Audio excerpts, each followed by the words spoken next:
Hello again, everyone, and welcome to another edition of This Week in the World of Football. This is episode number 247 for June 7th, 2022. I'm your host, Randy Snow.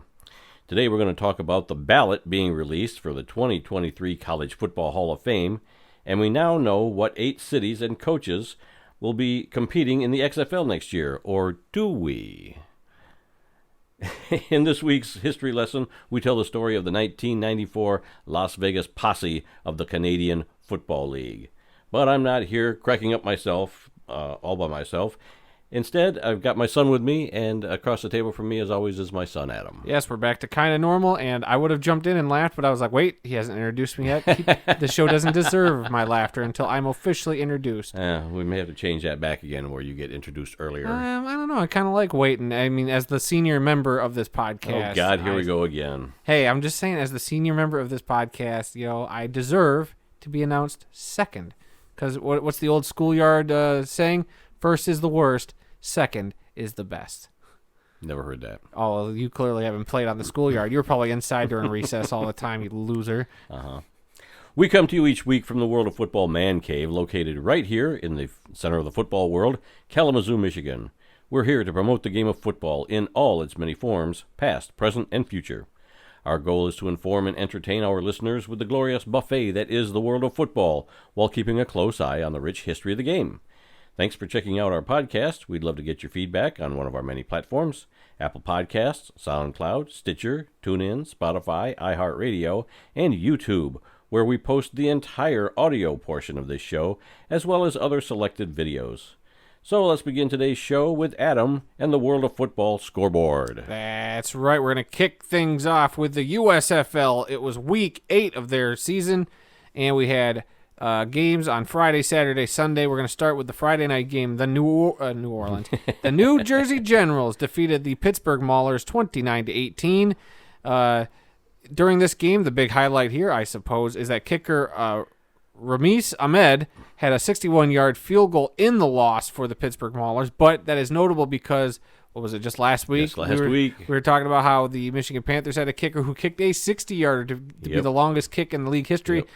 And 1 week later, somebody already one-upped him by a yard. So, and that kick was good for several more yards, too. Dang. That 61-yard kick. Hey, like we said last week, I think these kickers are probably the most likely of anybody on these teams to probably get looks at by NFL teams. So congratulations to these guys kicking some boomers, because the kicking was awful, I think, to start this season, this league.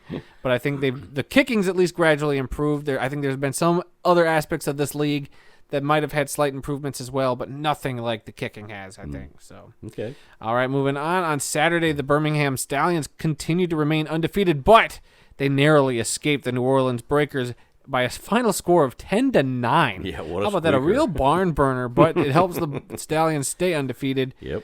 Then we had a doubleheader on Sunday, starting with the Philadelphia Stars embarrassing the Michigan Panthers 46-24. This helped the Stars qualify for the playoffs and essentially eliminated the Michigan Panthers, as well as one other team. Actually, I think that also eliminates the Maulers as well officially. Yes, so we'll get to the playoffs in a bit. Then finally, that second doubleheader, the Tampa Bay Bandits defeated the Houston Gamblers, or Gamblers if you're nasty, 13-3.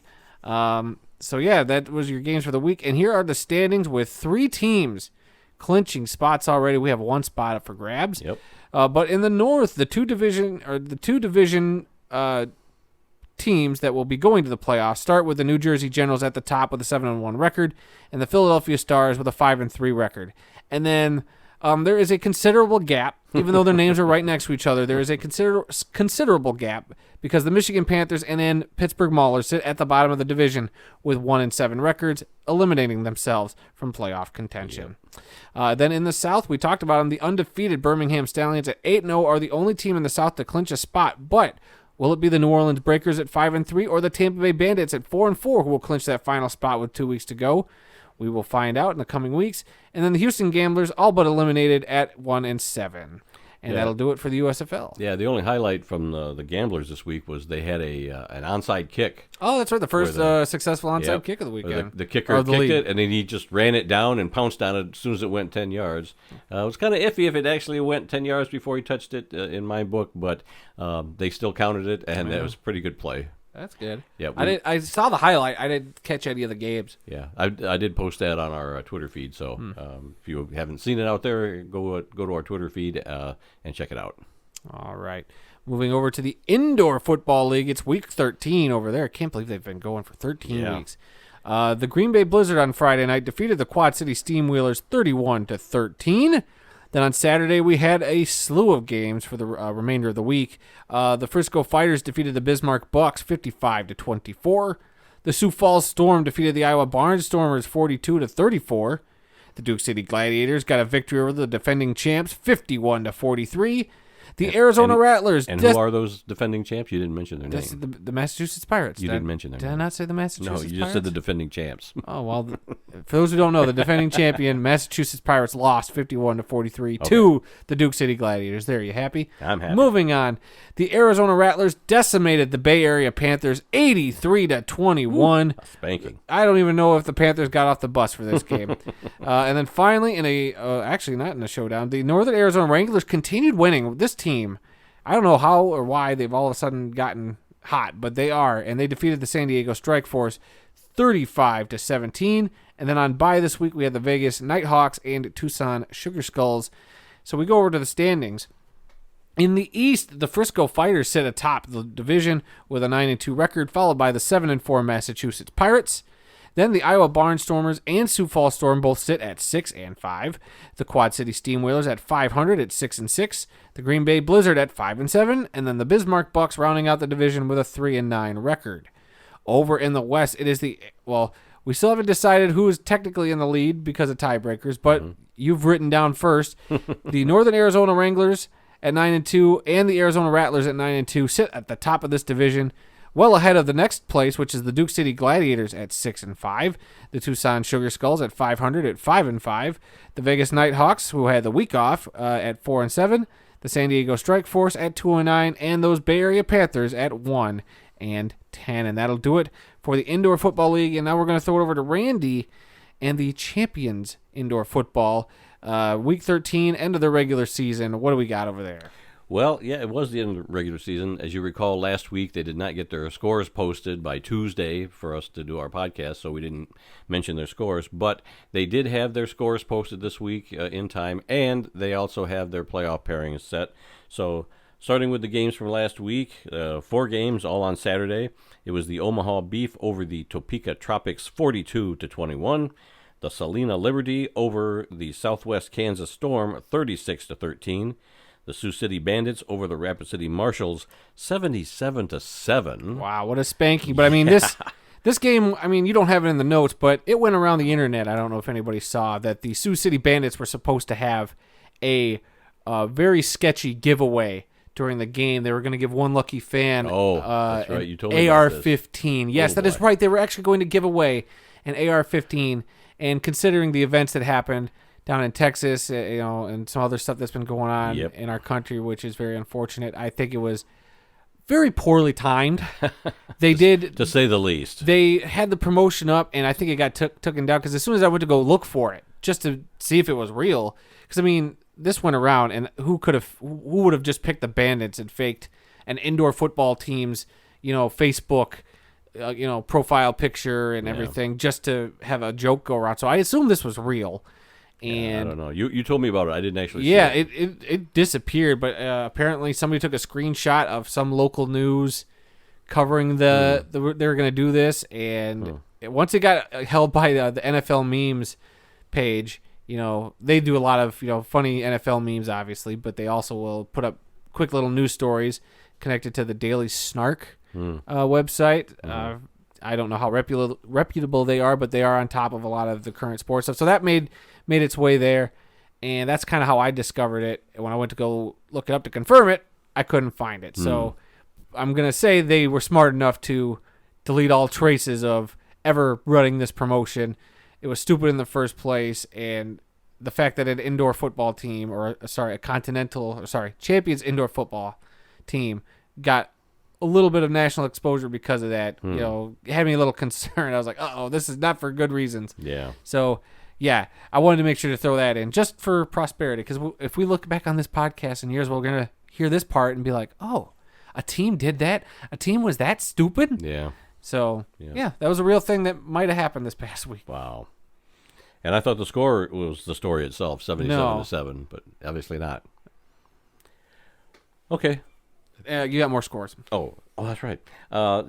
Billings Outlaws over the Wyoming Mustangs, 47-29, and that rounds out the scores from Champions Indoor Football. One note from the league, other than what you just said, the CIF has approved new ownership groups for the Billings Outlaws and the Rapid City Marshals. Yeah. We talked about it last week that both teams were taken over by the league because of ownership problems, and within a week they've got new ownership groups for both teams, and that is phenomenal. I mean, we've seen other teams before get taken over by the league. They ride out the season. Maybe in the off season they'll get some new ownership. Maybe they don't come back. I don't know.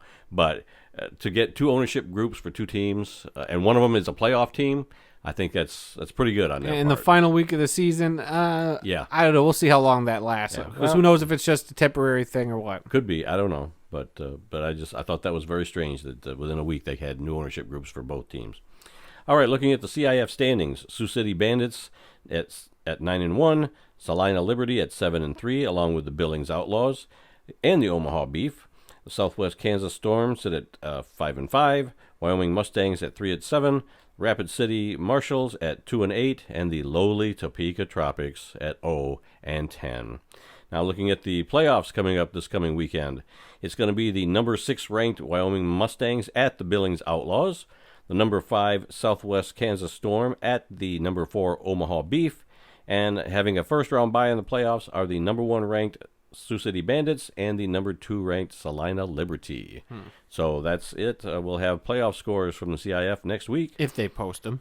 I'm sure they will. They only got 2 games, so hopefully they'll get those out in a timely manner. And moving finally to the National Arena League, Week 7 for them. All 6 teams were in action over the weekend. 2 games on Friday night. It was the Jacksonville Sharks over the San Antonio Gunslingers, 72-67. Wow. That's a pretty close game. Not too bad for a team who hasn't won a game yet. Yeah, all 3 of these scores were fairly close this week. Also on Friday night, it was the Orlando Predators over the Columbus Lions, 48-44. And finally on Saturday, it was the Carolina Cobras over the Albany Empire, 58-50. So, taking a look at the standings now in the National Arena League, it's the Carolina Cobras at 6-1, Albany Empire at 4-2, Orlando Predators at 3-3, Jacksonville Sharks at 3-4, Columbus Lions at 2-3, and the San Antonio Gunslingers at 0-5. And that is it for this week's World of Football scoreboard. All right, let's move on to some NFL news. The biggest news, I think, happened just yesterday from this past week. Rams defensive tackle Sam Darnold signed a contract extension, and get this, he gets $65 million guaranteed over the next 2 seasons, and a total of $95 million on the contract through the year 2024. That is phenomenal. And I was just listening to Colin Cowherd a little while ago. I had to run to the store, and I was listening to Colin Cowherd on the radio. And he made the statement that with Sam Darnold... Hold on. You're mixing up names. It's not Sam Donald. I was like, wait, why are you saying it wrong? It's Aaron Donald, the defensive lineman for the Rams. You're thinking of Sam Darnold, the quarterback of the Jets. Wow, what a blunder. Aaron Donald. Okay. I was like, who's Sam Donald? What are you talking about? Aaron Donald. Sorry, I wrote that down wrong. Yes, you did. Yeah. Aaron Donald. Continue. Okay, so my point is that Colin Cowherd was saying that he feels that the Los Angeles Rams are now America's team, not the Cowboys, because of the stars they've got, the Super Bowl championship, the fact that everything they're doing is top-notch, being in Los Angeles, everything is first class. And all I thought of was, now that Super Bowl champion Matthew freaking Stafford is there, now they're America's team. Hold on. One more feather in his cap. I have not heard this statement by Colin Cowherd. I'd say it was just about an hour ago. There is no. I don't think there is an America's team anymore. I think it's more everybody. It's regionalized. Right. It's no longer. I'm just saying that's what he said. I know, but I like Cowherd sometimes, but at times he's an idiot and he's just saying stuff. Come on. As most sports broadcasters, us included, we say stuff just for the clicks. And of course, he's in Los Angeles. What's he going to say? Los Angeles is a dumpster fire? Well, he will when they're bad. But to say that they're America's team, I think only people were rooting for the Rams because, and the people were rooting for the Bengals because the Bengals stunk for so long. Sure. So come on. It's not like the Bengals are all of a sudden America's team.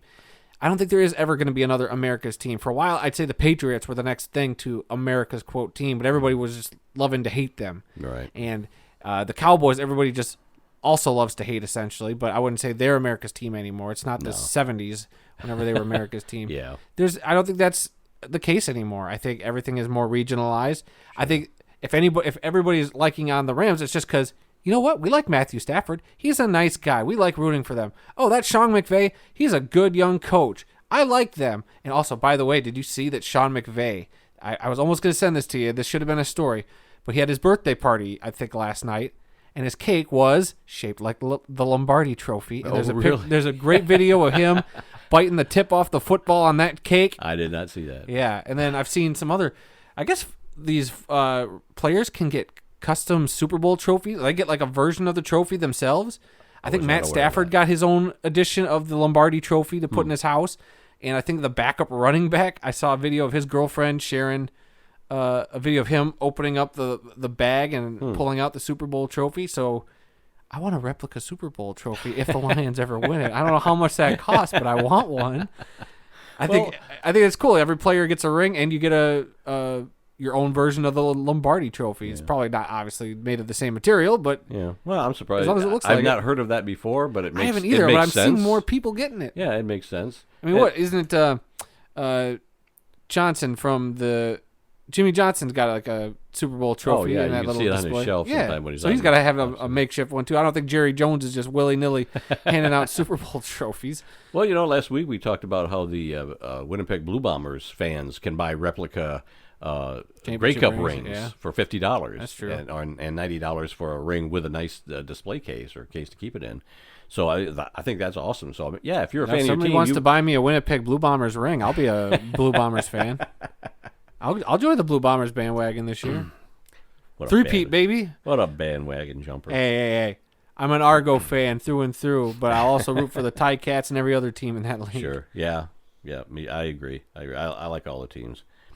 Okay. Running back Frank Gore signs a one-day contract with the San Francisco 49ers and officially retires. What a career. Yeah, 16 NFL seasons. He was with the 49ers from 2005 to 2014.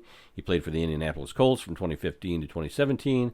He was with the Miami Dolphins in 2018, the Buffalo Bills in 2019, and the New York Jets in 2020. I guess he didn't play anywhere last year, but now he's officially, making it official that he's officially going to retire. Yeah, I mean, so good for him. Took him a long time. He eventually passed Barry, I believe, on the all-time list, didn't he?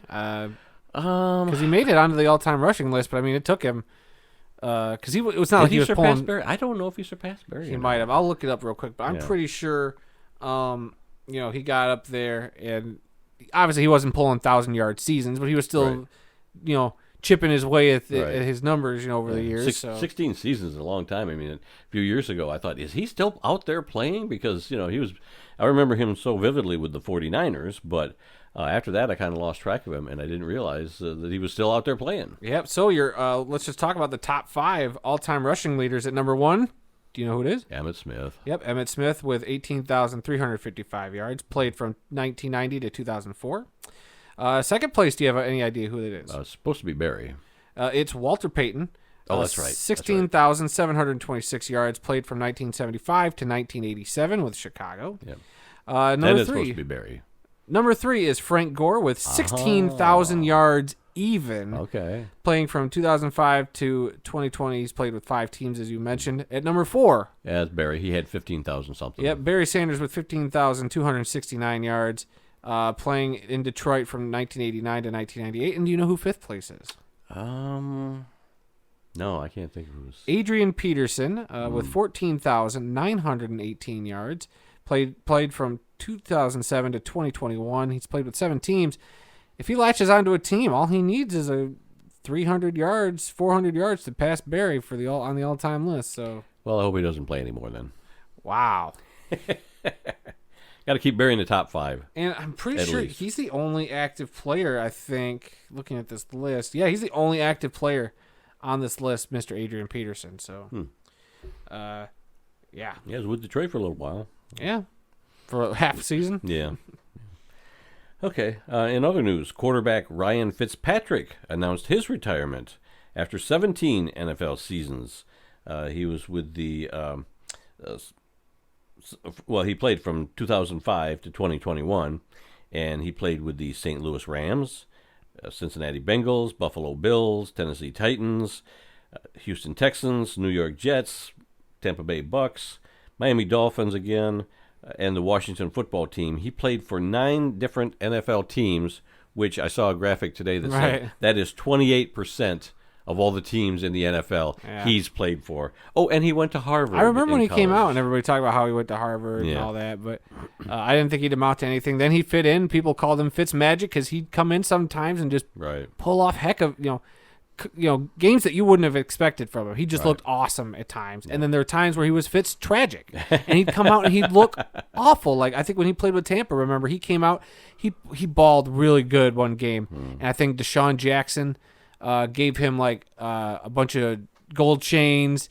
And he walked out to it was a great video of him going out to his press conference with his shirt unbuttoned down to his navel, or at least, his chest, and all his chest hair's hanging out with the gold chains on it. He's got his sunglasses on, and everybody's asking him questions. He's like, "Oh yeah, I've just borrowed this stuff from Deshaun," and he looks over the side of it. He's like, "Yeah, I think after this press conference, I got to give it all back to him." So it's a great, one of the classic NFL press conferences. Yeah. But then I think after that game, he might have had that game and one other good game in a row. And then he put on some of the worst football we've ever seen. Yeah. So he immediately went from Fitzmagic to Fitz-tragic, really fast. So, but hey, still a heck of a career. Played with a lot of different teams. So clearly teams at least valued his, experience. Yep. And, he obviously mentored a lot of quarterbacks along the way too. 17 seasons. I mean, it's not Tom Brady numbers, but it's pretty darn good. I wonder if he was like the second longest tenured quarterback in the NFL after maybe. Tom Brady. I don't know. Yeah, I don't know about that either. But, yeah, congratulations on I'm not your the football historian, okay? Uh-huh. What are you? I'm just here. Yeah, okay. I'm just the most senior member on this podcast. That's all I know. There we go. Yeah, I threw that to you. Set me up for that one. Okay. The Atlanta Falcons are bringing back their red helmets. Thank you, thank you, thank you. I love those old red helmets. As big of a uniform junkie as I am, I'm not crazy about the red helmets. No? I know that's the look they used to rock back in the day. And I respect it, but I hate it. I think going to the black helmet was the best thing they've ever done for that franchise. Well, they don't have to wear them all the time. I I just want to see it every once in a while. But for those of you who enjoy it, I think it'll be cool to pull out for the throwback game because they've done some of those throwback games where they've worn the old style Falcon helmet and everything on the black helmet, which I like a lot.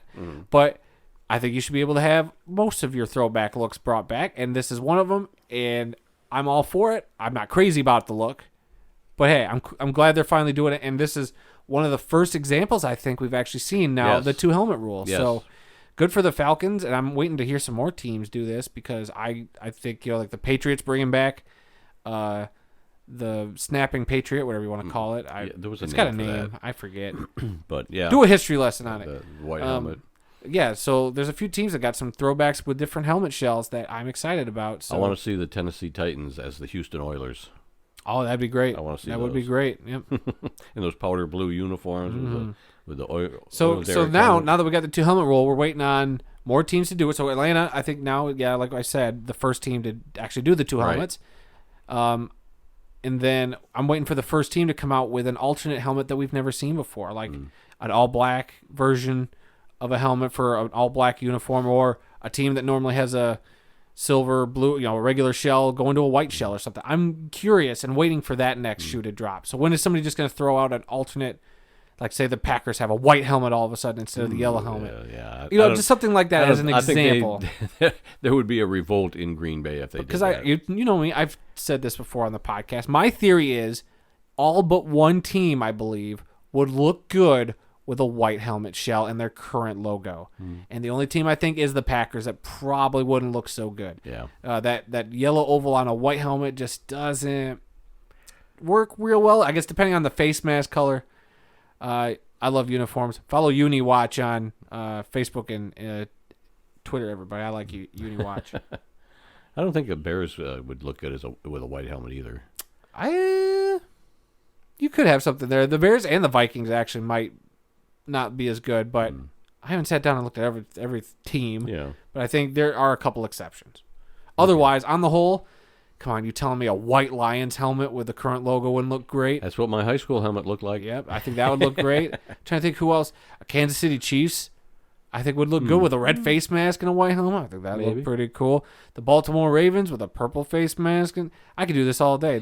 I could do this content all the live long day, but we should probably move on. Yeah, we need to move on. John Madden will grace the cover of Madden 23. I think that's a good choice. I think we talked about this as soon as he passed. I think this is something we said this has got to happen. Yeah. And they did it. So good job, EA. Yep. He actually graced the cover of the game from 1988 to 2000. Yep. And this cover is reminiscent of the 1988 cover, the very first The one original, that he was ever on. Yep. So I very nice, very classy, very happy to see that. I think a lot of fans will appreciate that. And I certainly appreciate it. I've never played the game, but I do. I haven't played in a few years. I definitely haven't bought a physical version of the game since the 2019 edition, which I think was Madden 18. Might have been the last edition I bought. I think I'd consider it. I need to upgrade to get a PlayStation 5 or something or a new Xbox, but those are hard to come by. Yeah. Otherwise, I think I still might buy a disc. When I was researching the story a little bit, I wanted to actually see all the covers for all the games, and so I did a search, and it was just so cool to flip through all those different covers for Madden Sports. The ones that he was on. It's just Madden, not Madden Sports. But the Madden game. But yeah. To see him on several, all those covers. Oh yeah, starting out it was just all him. Yeah. And then to get into some of the players after that, and now going back to John Madden since he's passed away. Yeah. But it was cool to see all those covers again. Yeah. All right, let's see. The Washington Commanders' proposed new stadium in Virginia will have a seating capacity of around 55,000, which would make it the smallest one in the NFL.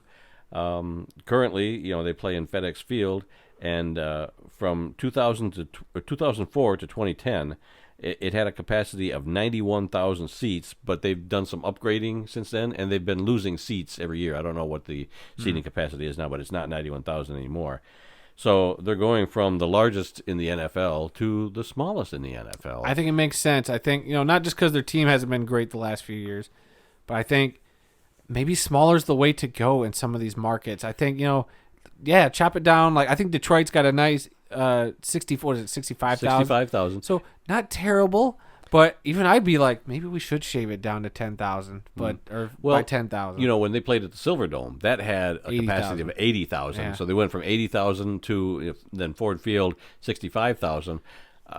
There's nothing wrong with that. I don't think so, and I think also on top of it, you're eliminating the blackouts. Like if you can at least sell out, making it easier to sell out games so that your games aren't blacked out in your home market. Yep. I know that happens to Detroit quite a bit. They get blacked out in the Detroit area, which sucks, but I would just wish they would do away with that blackout rule. Yeah. But regardless, I think that has to play a factor into it. I think, it's not a bad number, 55,000. Come on, that's still a lot of people. This ain't college football where, Michigan Stadium's going to fill up 100,000 people every week. Mm-hmm. It's just not. I mean, as much as I think NFL quality football is better, it's just never going to have that same, vibe. And look, with a new stadium, guess what? You're guaranteed to sell this stadium out every week for at least a couple of years. Sure, yeah. Absolutely. Everybody's going to want to see it. Well, heck, I want to go see it. But I already saw somebody make fun of the stadium, calling it looks like a Pringle. If you just set a Pringle chip on its Really? side. That's what the stadium looks like. I haven't seen a rendering of it. Have you not? No. Well, I can show you the joke, but I'll look up the rendering of the okay. drawing. I'll show you real quick. And we do have one last story on the NFL, and it looks like, this is not confirmed, but from what I'm seeing, this is what's supposed to happen. It looks like Walmart heir Bob Walton is set to buy the Denver Broncos for $4.5 billion. Again, that's not official. There are, I think, three different groups or four different groups that were bidding on it? And I saw a thing where they all wanted Peyton Manning to be a part of their organization somehow, in some capacity or another. Every one of the possible ownership groups have reached out to Peyton Manning saying, hey, if we get this bid, if we're the new owners, we want you to be a part of the team. So he's got to feel pretty good about that, whether he's just a team spokesman or, a front office guy, whatever. He's set with the new ownership for the Denver Broncos.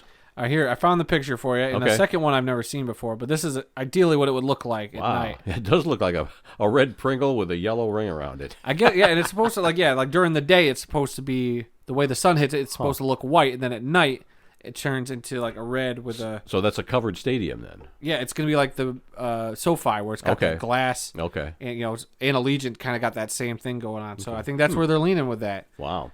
So that could be really interesting. Mm-hmm. Well, they better get Pringles to... the Pringles I Stadium. swear to goodness, gosh, if it is called Pringles Memorial Stadium or something... I mean, Pringles probably should jump on it. Pringles Place. Because, then there's this mock-up, and this is the best one where it said, doesn't it look like a Pringle? Yeah. So from that drawing, it looks like a Pringle. Well, I don't know if those are actually official renderings. I have no idea. But those are the main ones that have been going around since I had this not announcement. seen those. So. But, yeah, you do more surfing than I do. All right. Well, that's it for the NFL news. The story from the XFL, I was almost going to not talk about it, but then I talked him back into it. I forgot that I mentioned it in the opening, that this was one of the big stories. I saw this somewhere. I can't remember where I saw it. In a dream, probably. But I swear that I put it on our Twitter or Facebook feed, but when I went back through it, I could not find it again now. But someone has posted the 8 cities and the 8 coaches. Now, this has not come out from the XFL yet, and they were supposed to come out with this list June 1st, and here it is, the 7th today? Yep. And they still haven't done anything. So this is not official. So take this with a big grain of salt, because even when he told me he found this list, I went to look for it. I could not find it anywhere. Yeah. So he either dreamt it or whoever posted it immediately deleted it, because usually that means it's probably true, but they want to make the official announcement, so some other site. And I don't really down. like to talk rumors, so I kind of put it on there hoping that something would be official before we did our podcast, but it has not come out yet. But the list that I saw, it's the cities are Houston, which is going to be coached by Wade Phillips, Dallas by Bob Stoops, San Antonio by Hines Ward, Washington, D.C. by Reggie Barlow, Seattle by Jim Haslett, Las Vegas, Rod Woodson, Orlando, Terrell Buckley, and St. Louis by Anthony Becht. Now, take that with a grain of salt. Take it with a grain of salt, and I'll admit, just seeing that list of cities, some of the ones from the previous version of the XFL, bring back the Battlehawks, the Dragons from Seattle, the DC Defenders, the Dallas Renegades, and the Houston Roughnecks, and now you'll add a Vegas team, which I guess makes sense, but Las Orlando, Vegas could they Outlaws? bring back the Orlando Rage? And then in San Antonio, could they, some new XFL San Antonio team? Yeah. So we'll see. I don't know. No northern teams. No one in the Midwest. No New York. only Chicago. Only Washington, D.C. and Orlando are east of the Mississippi. Yeah. Everything else, you got 3 teams down in Texas. You got Houston, Dallas, and San Antonio. 3 Texas teams, and we'll see. We'll see. I don't really like to talk speculation, but I was certain this was going to come out to be true, and somebody was just jumping the gun by a day or so, and then it turned out not to be that way. So we'll see. This could turn out to be true still, but who knows? Yeah. Yep. And let's see. College football news. The list of candidates for the 2023 College Football Hall of Fame has been released.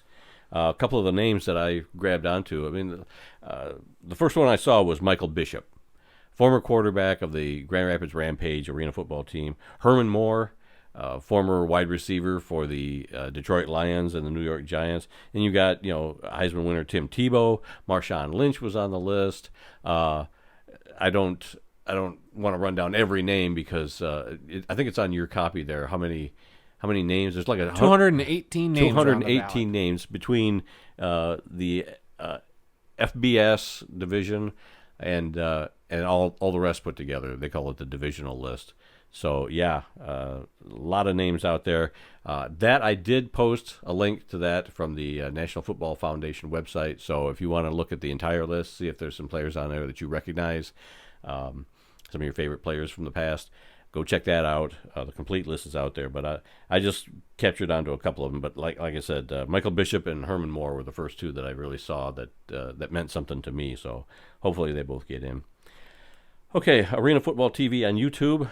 They posted a game this week. It was a playoff quarterfinal game from 2007 featuring the Columbus Destroyers at the Dallas Desperados. Our favorite arena quarterback, Clint Dolezal, was the quarterback for the Dallas Desperados. And Matt Nagy, the former Bears coach, was the quarterback for the Columbus Destroyers. Yes. And Merrill Hodge was in the booth to call that game. So check that game out on Arena Football TV on YouTube. You will not be disappointed. All right, birthdays today for June 7th. Jim Burt, a nose tackle, defensive tackle in the NFL for 11 seasons. He turned 63 years old today. The University of Miami is where he played his college football. And like I said, 11 NFL seasons. He signed as an undrafted free agent with the New York Giants, where he played from 1981 through 1988. And he also played for the San Francisco 49ers from 1989 to 1991. He won 2 Super Bowls over the course of his career, one with the Giants and one with the 49ers. He was inducted into the University of Miami Sports Hall of Fame in 1998 and the Greater Buffalo Sports Hall of Fame in 2011 because he was born and raised in the Buffalo area, so that's why he's in that one.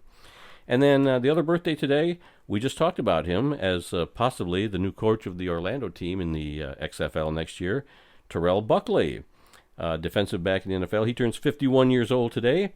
Played his college football at Florida State. He was a 5th overall pick in the 1992 NFL Draft by the Green Bay Packers.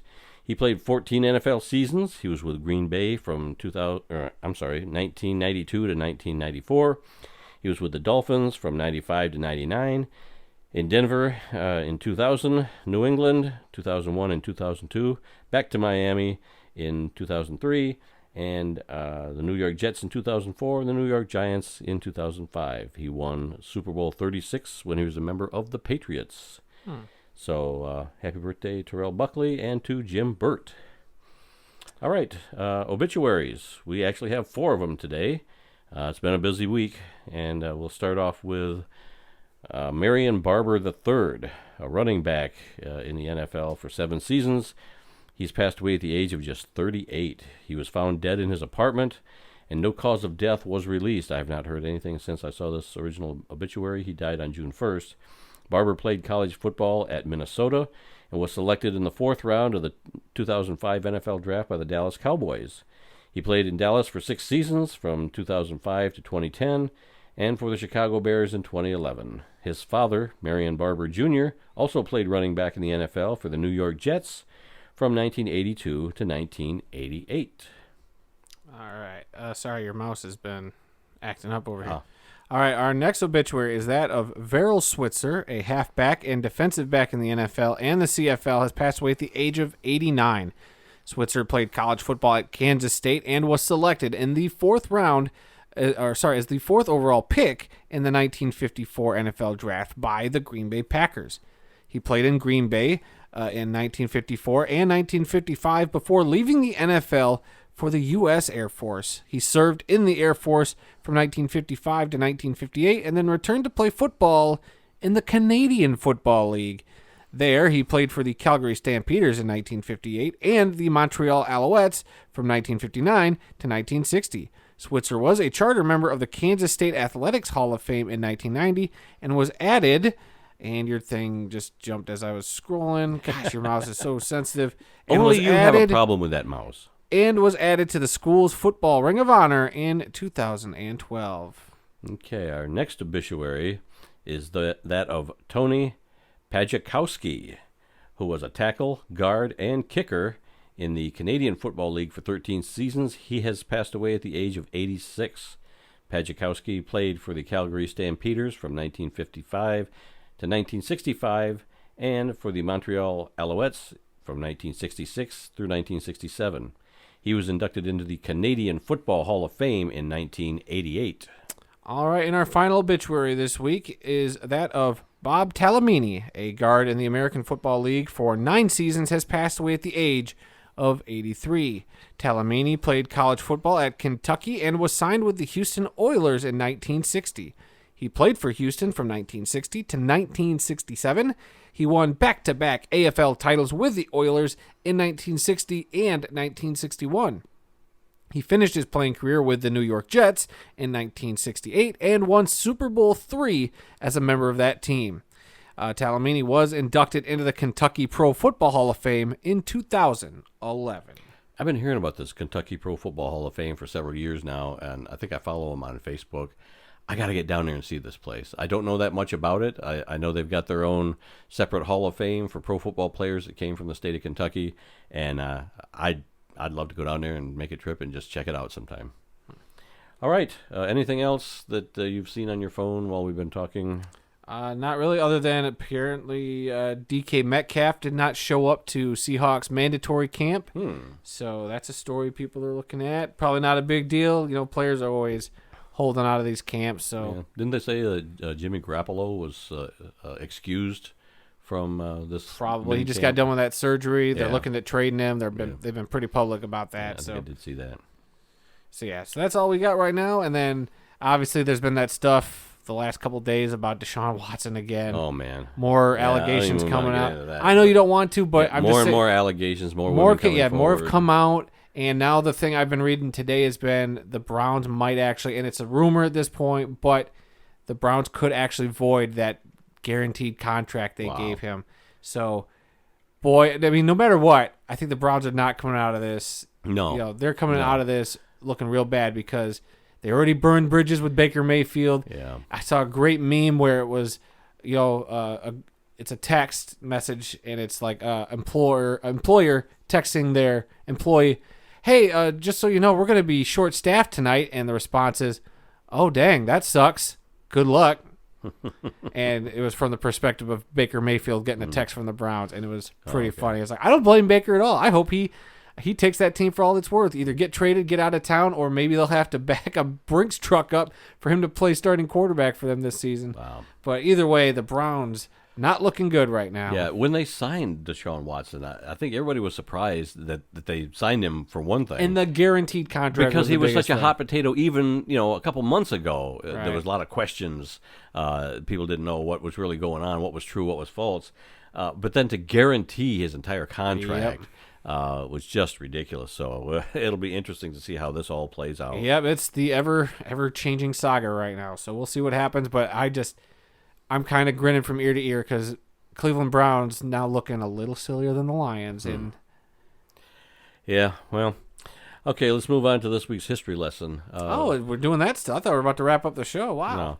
No. Just a few minutes ago, we talked about the XFL possibly having a new team in Las Vegas. Uh-huh. They had the original Las Vegas Outlaws. But now, for this history lesson, we're going to talk about another Las Vegas team. And this is the story of the 1994 Las Vegas Posse of the Canadian Football League.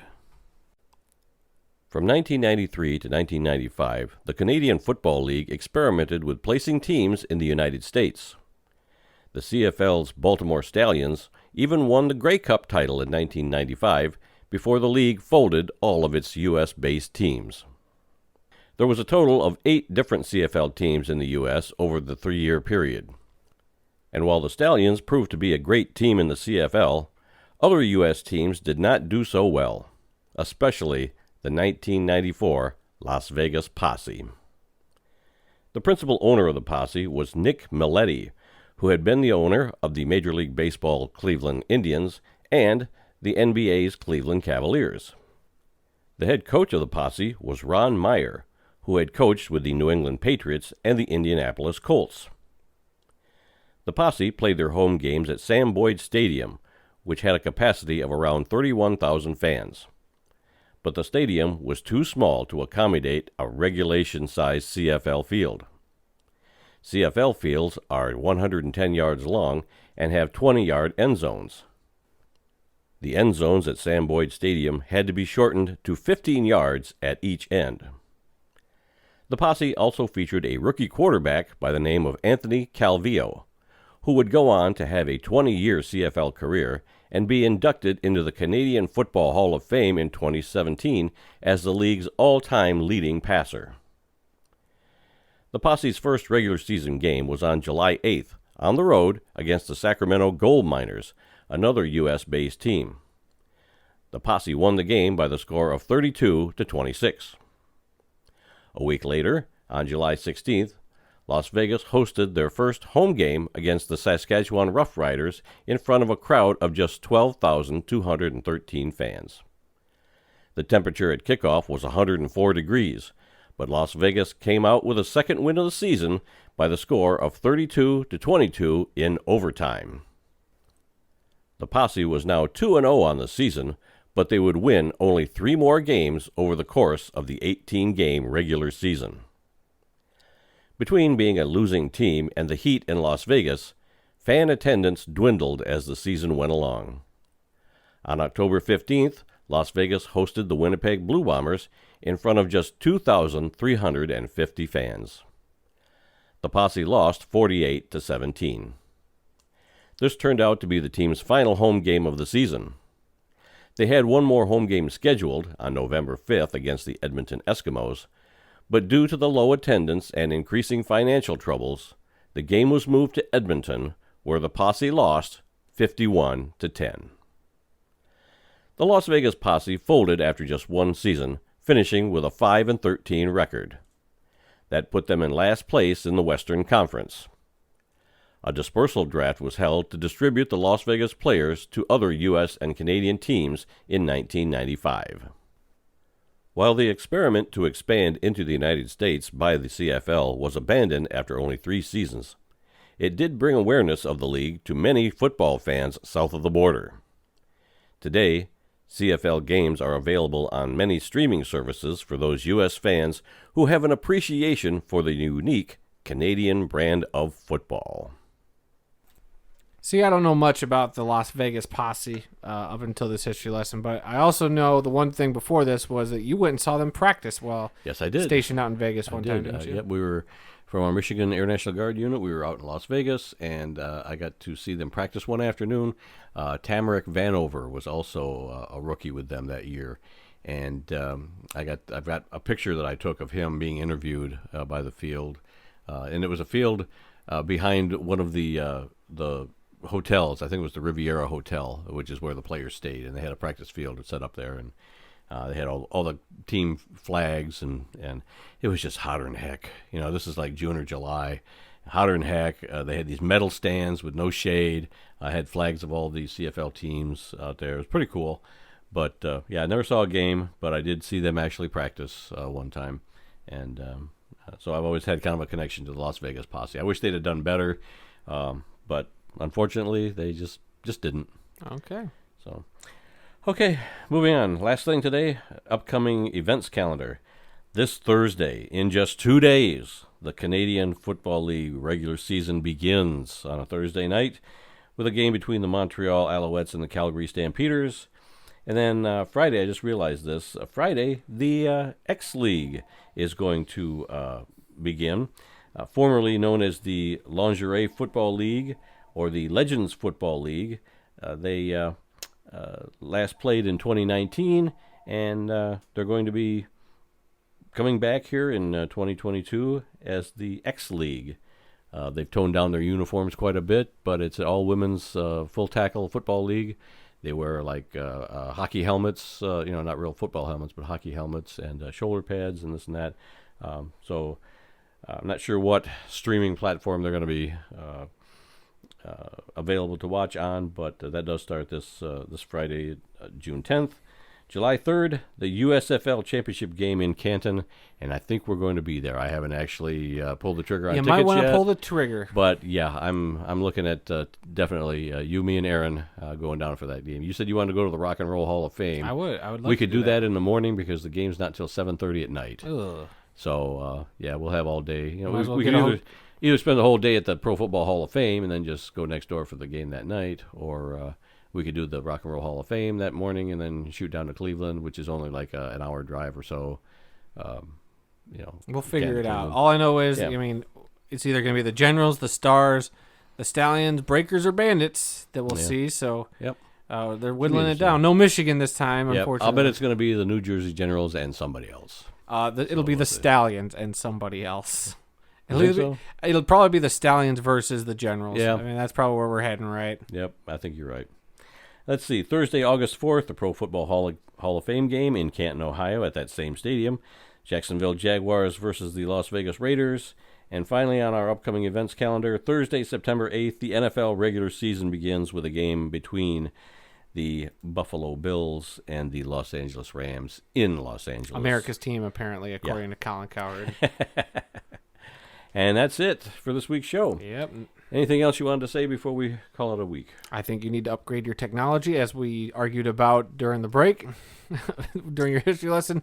Your computer mouse is a piece of crap. I have no problems with it. Okay, well, that's all the time we've got for this week. If you learned something during this podcast about the incredible amount of diversity that exists in the world of football, then we have done our job. Visit our website at theworldoffootball.com for news, links, upcoming events, videos, and more. Our email address is info@theworldoffootball.com. You can also like The World of Football on Facebook at TWOF Kalamazoo on Facebook. You can also find our Twitter account, which is at TWOF Kalamazoo as well. New episodes of this very podcast that you're listening to in your ear holes right now are available on SoundCloud, Apple Podcasts, Stitcher, TuneIn, Spotify, iHeartRadio, and on YouTube every Tuesday. So be sure to come check that out. Our YouTube channel is The World of Football Kalamazoo. Just do a search there. Give us a subscription. And we try to post, obviously, like I said, we post this video or a video of the audio version of the show. It's not really a video. It's a blank picture of the audio, if that's how you prefer to listen to your stuff.